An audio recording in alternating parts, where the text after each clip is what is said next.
In this video, I want to show you some examples of companies who have built a good brand very successfully.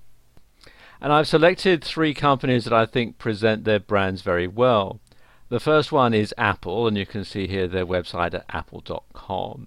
And Apple started life in the 1970s making personal computers, and they soon gained a reputation for quality. Their computers were considered to be very good.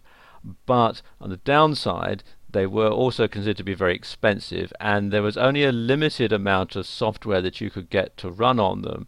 And so they sort of lost out in the home computer market to some of the PC models that ran software by Microsoft.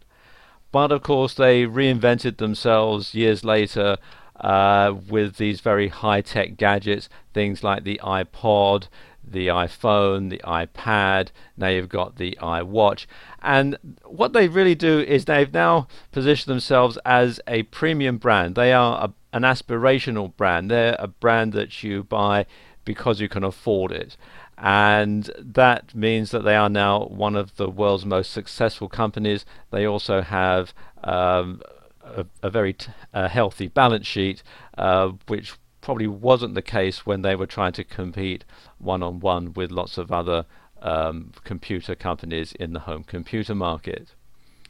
Next one I want to show you is Coca-Cola. And Coca-Cola has become an aspirational brand. It's gone on from being just a refreshing soft drink that you drink because you're thirsty and it tastes nice.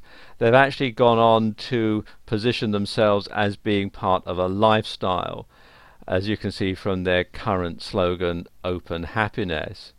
You've got the iconic Coca-Cola logo, which I'll talk a bit more about in another video. You've got their unique shaped bottle, which is also part of their branding. And you've got the fact that Coca-Cola has become something that people drink because they want to. It's something that people drink because they feel that it fits in with their lifestyle. It's not, like, as I was saying earlier, something that you drink just because you're thirsty.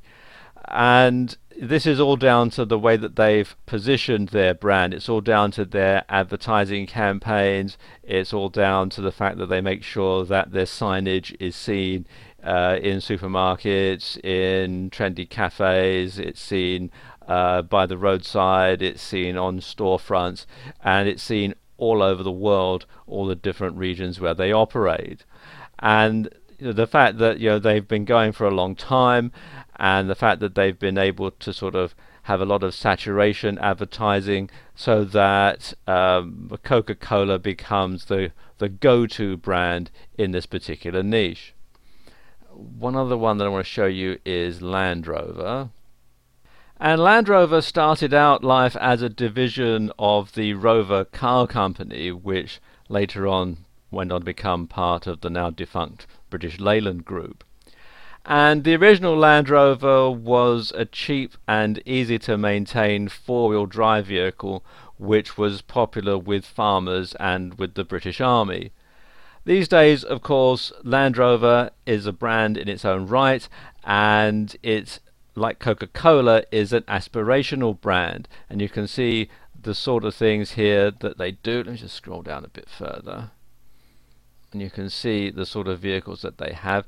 And it's now positioning itself as a premier type of vehicle. It's something that costs a lot of money. It's something that is reliable. It's something that is, as it says here, the pinnacle of refined capability, and it's something that people will aspire to. It's another premium brand, and a lot of that is down to their brand positioning, it's down to their advertising, it's down to the fact that people want to associate themselves with the sort of lifestyle that having a Land Rover represents.